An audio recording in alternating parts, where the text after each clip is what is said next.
Hey guys, this is Tyler here in Estonia, and I want to discuss a topic here, and that is the presence of online dating and dating apps for baby boomer generation. Okay, so I've discussed from Generation X to Gen Z, and boomers is the only generation I haven't really discussed here. And they did have a presence with dating apps. It just wasn't to the same degree as other generations.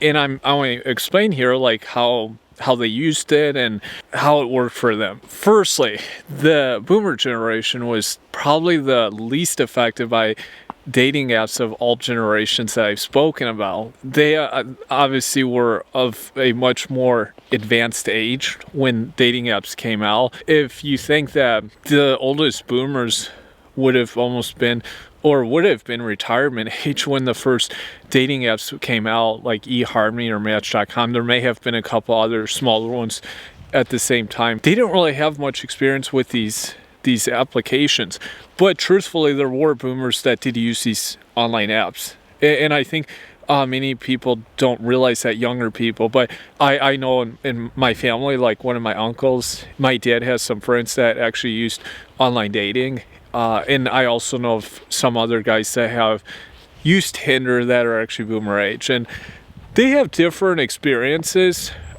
They have mentioned how there was a golden age with these apps.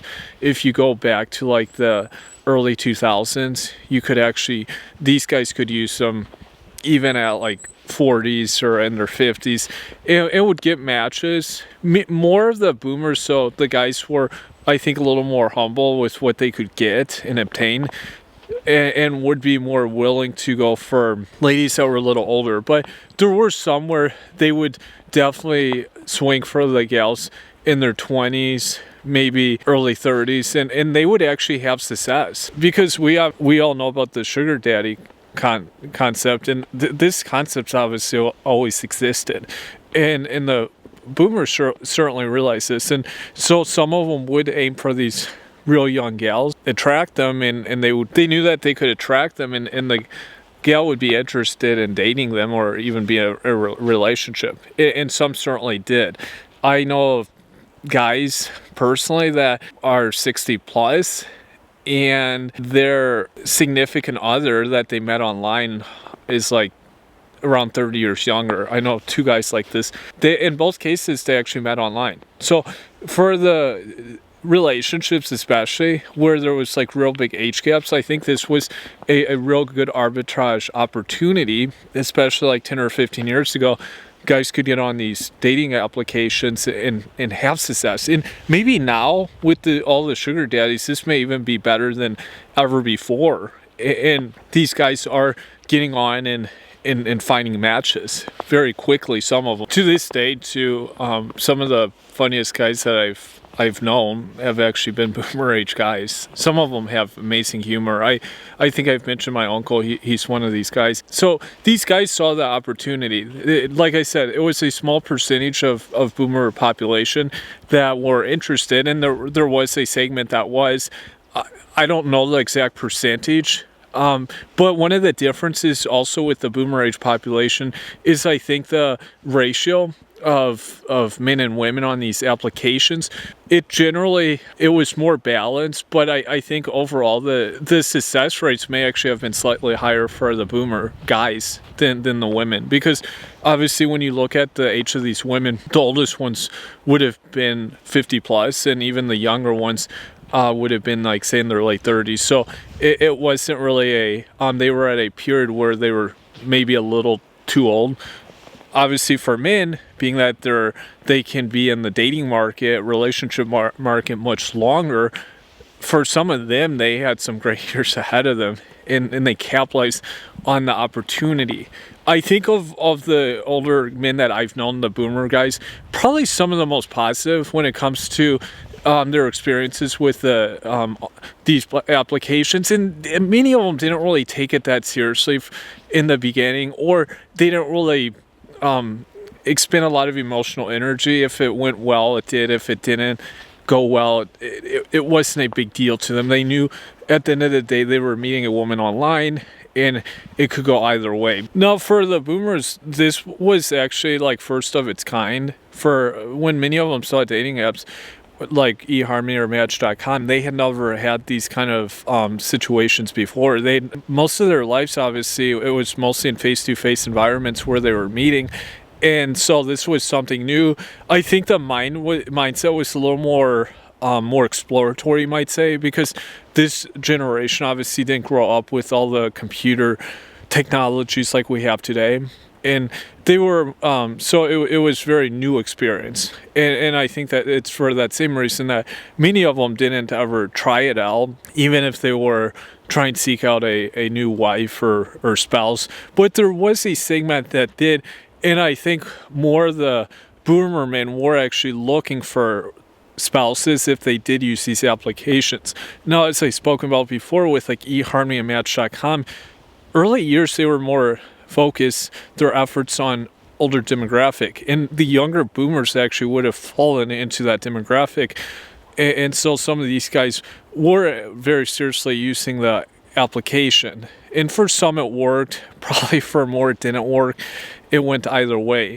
Another big trend also that we saw with the boomers, there's a niche within international dating, online dating, and this was actually, I think, one of the first target groups for online international dating. From what it appears to me, the early sites targeted for like Eastern Europe and Southeast Asia were actually more focused on like age 30 plus guys, and especially the younger boomer guys would have fallen into this target demographic. Like in the early 2000s, Ukraine, Russia, they were doing these websites online. These were like some of the first online dating sites that they were charging ridiculous fees, and some of them obviously are still online. And these guys, some of them paying up to $10,000 to use it and to send messages, or even more, to try to find a wife. I saw a story where a guy had spent over $200,000. He wasn't boomer, he was Gen X, on one of these websites. I don't recall his background, but he spent a boatload of money. So these guys, they use these sites. Maybe there were tours that were run in conjunction with the websites. So then they went to the country and did like a tour and maybe met some of the women that they met online. And for some it worked, for others it didn't. It's kind of the same story. People have different experiences, but the international dating was one of the real early markets for this, because it meant that the guy didn't have to put the initial time being in the country. They didn't have to physically be somewhere. Also recall that there was this whole mail order bride, and this was very much became bigger, this concept, during the boomer age. And online dating was one of the mechanisms that really helped make this bigger, because before it was obviously done with a completely different system. When it became tech driven, it scaled more, and there was just simply more opportunities, and so some guys were able to capitalize on this, and some did find wives, spouses. Like I stated before, with the international dating websites, guys typically were more focused, I think, on finding spouses than, say, girlfriends or short-term relationships like we would see with younger generations.